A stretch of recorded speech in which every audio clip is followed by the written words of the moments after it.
గత ప్రభుత్వంలో జరిగిన ప్రభుత్వ భూములు అన్యకాంతం భూ కబ్జాలను నిరసిస్తూ అదేవిధంగా భూ బాధ్యతలకు అండగా భారత కమ్యూనిస్టు పార్టీ సిపిఐ కడప జిల్లా సమితి ఆధ్వర్యంలో బద్వల్ పట్టణంలో బహిరంగ సభ నిర్వహించారు.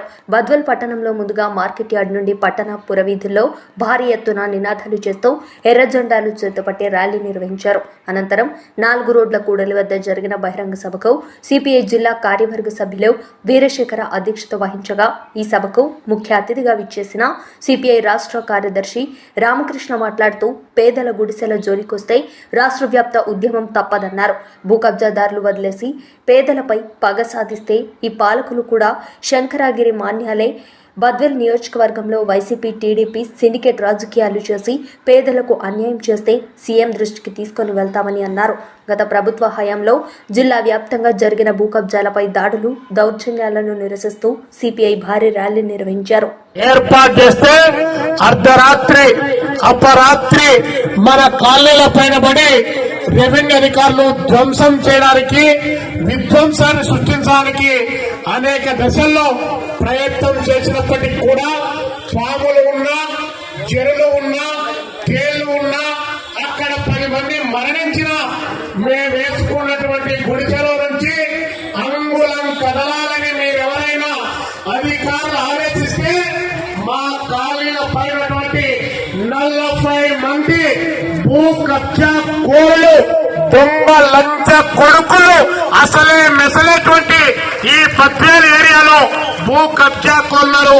ఆ 40 మందికి నీకు చేతనైతే వారి జోలికి పో, వారికి 1 ఎకరం తీసుకొని వచ్చి ప్రభుత్వం దగ్గర పెట్టు. మేము వేసుకున్నటువంటి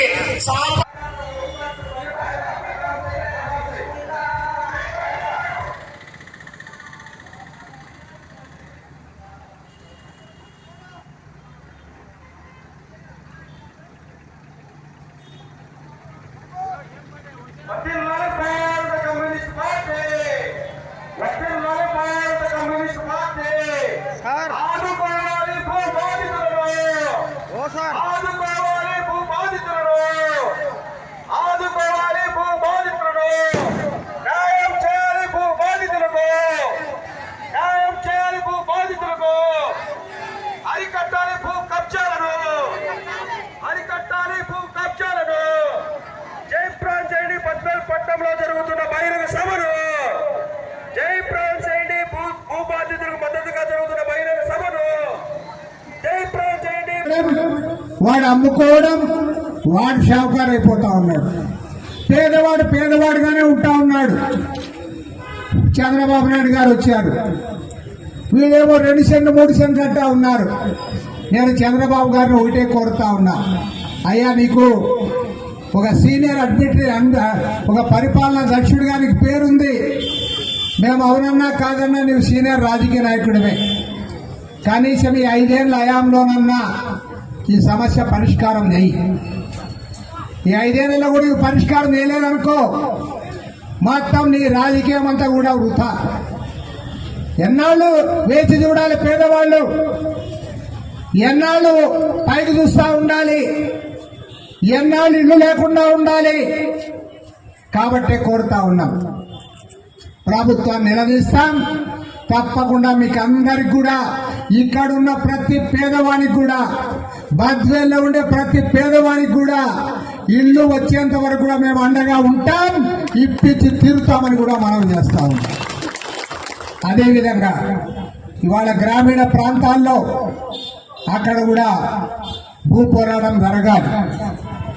అసైన్మెంట్ భూమ్స్ ఎక్కడైతే ఉన్నాయో, పోరంబోకు భూములు ఎక్కడైతే ఉన్నాయో, పేదవాళ్ళకు దక్కాల్సిన భూములు ఎక్కడైతే ఉన్నాయో, భూమి లేని వ్యవసాయ కూలీలకు చెందాల్సిన భూములు ఏ ఊళ్ళో అయితే ఉన్నాయో ఆ లిస్ట్ అంతా తీయండి.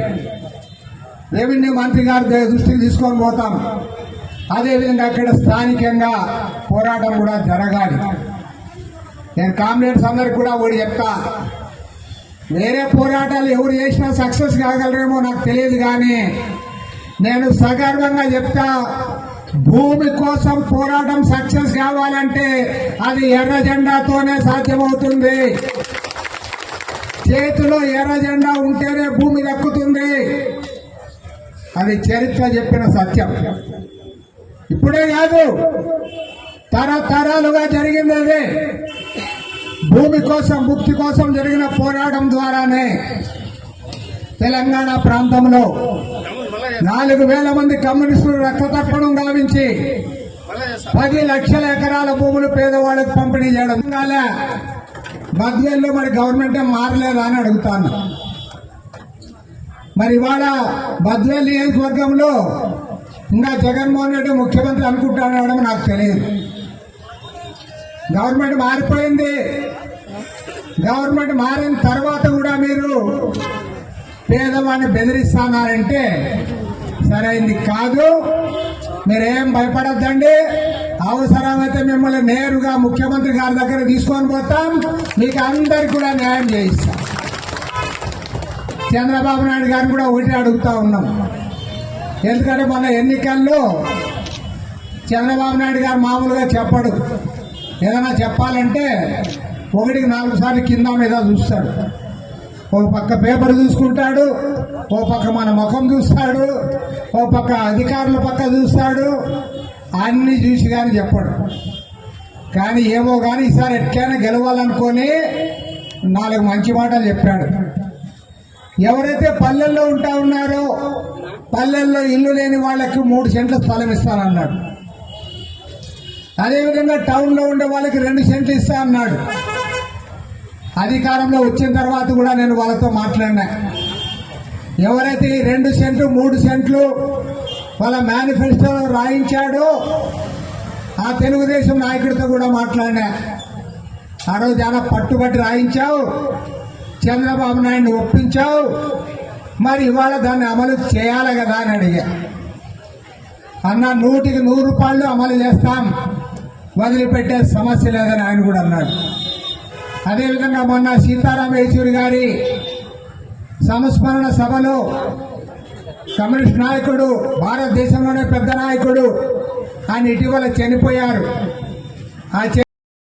పోరాడి పేదవాళ్లకు, రైతులకు దక్కించిన పోరాటం తెలంగాణ సాయుధ పోరాటం, ఎర్ర జెండా నాయకత్వంలో జరిగిన పోరాటం అది. అదేవిధంగా చెల్లపల్లి జమీందారుకు వ్యతిరేకంగా ఆ రోజు చంద్ర రాజేశ్వరరావు గారు, గుంటూరు బాపనాయ గారు, బాలభాస్కర్ రావు గారు, అనేక మంది నాయకులు ఆ రోజు ఎర్ర జెండా చేతబట్టుకొని 17,000 ఎకరాల మాగాణి భూములు పేదవాళ్లకు పంపిణీ చేయించడం జరిగింది. అదేవిధంగా అనంతపురం జిల్లాలో ఇవాళ రాష్ట్ర ఆర్థిక మంత్రిగా ఉన్న పయ్యావుల కేశవ్ భూముల్ని ఆ రోజు ఎర్ర జెండా నాయకత్వంలోనే పోరాడా భూములను కూడా పంపిణీ చేయించడం జరిగింది. మా ఊళ్ళో జిల్లా పరిషత్ చైర్మన్ యొక్క భూములు 1,500 ఎకరాల భూములు ఆలూరు మండలం మొలగవల్లిలో భూ పోరాటం చేశాం. ఎర్ర జెండా అడుగుపెట్టిన తర్వాతనే, ఆ భూముల్లో ఎర్ర జెండా నాటిన తర్వాతనే ఆ భూములు పేదవాళ్ళకు పంపిణీ చేయడం జరిగింది. కాబట్టే చెప్తా ఉన్నా, వేర్వేరు సమస్యలు వేర్వేరు పార్టీలు కూడా పరిష్కారం చేయొచ్చు. కానీ భూ పోరాటం అనేది పేదవాళ్ళకు భూమి దక్కాలన్నా, ఇళ్ల స్థలాలు దక్కాలన్నా, ఇల్లు రావాలన్నా ఎర్ర జెండా పోరాటం జరగాలి. ఆ పోరాటంలో మీరందరూ కూడా పాల్గొంటా ఉన్నారు.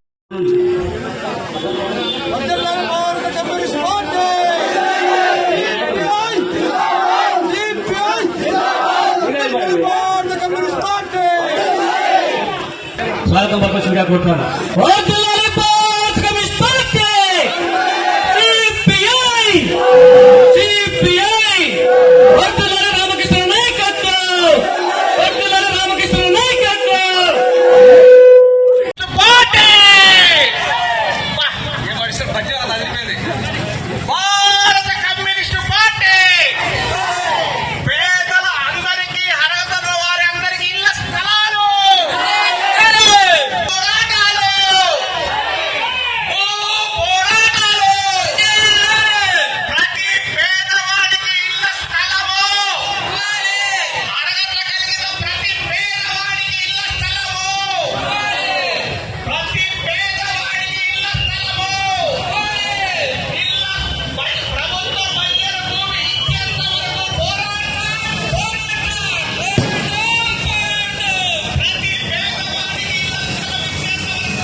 ఆయన పట్టణంతో ఆక్రమించేశాడు.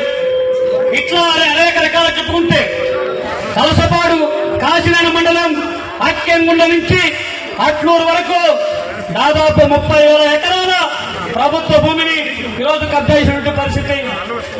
పేదలకు ఇంటి స్థలం అడిగితే ఈరోజు లేదని చెప్తా ఉన్నారు. భూపోరాటం చేసి గుడిసె వేసుకుంటే రాత్రికి రాత్రి వచ్చి ఆగ మేఘాల మీద కూల్చివేసి కాల్చివేసి అక్రమ కేసులు బనాయిస్తా ఉన్నారు. చాలా దుర్మార్గమైనటువంటి చర్య ఇది. ఈరోజు బద్వేల్ పట్టణంలో 3 ప్రాంతాల్లో భూపోరాటం జరుగుతూ ఉంటే ఈ భూములన్నీ కూడా మాయ అని చెప్పి అంటూ ఉన్నారు. రామకృష్ణ సార్ కూడా చెప్తా ఉన్నాం. మేము ఈరోజు వైసీపీ నాయకులు టీడీపీ నాయకులు ఇక్కడ సిండికేట్ అయిపోయారు. అందరూ బంధువులు కాబట్టి మరి మొత్తం సిండికేట్ అయిపోయి ఇక్కడ తెలుగుదేశం కాంగ్రెస్ అనేటువంటి ఏమీ లేదు. నీవు ఇంత తీసుకో నేను ఇంత తీసుకుంటా అనేటువంటి పంచుకున్నటువంటి ఒక ప్రక్రియ కొనసాగిస్తా ఉన్నారు. అందు కాబట్టే ఈ 2 ప్రభుత్వాల తీరుకు వ్యతిరేకంగా ఈ ప్రభుత్వ తీరును నిరసిస్తూ భూబాధ్యుల పక్షాన అండగా నిలబడడానికే ఈ యొక్క బహిరంగ సభ జరుగుతూ ఉంది. ఈ సభ పూర్తయ్యేంత వరకు ప్రతి ఒక్కరు కూడా సహకరించాలని కోరుకుంటూ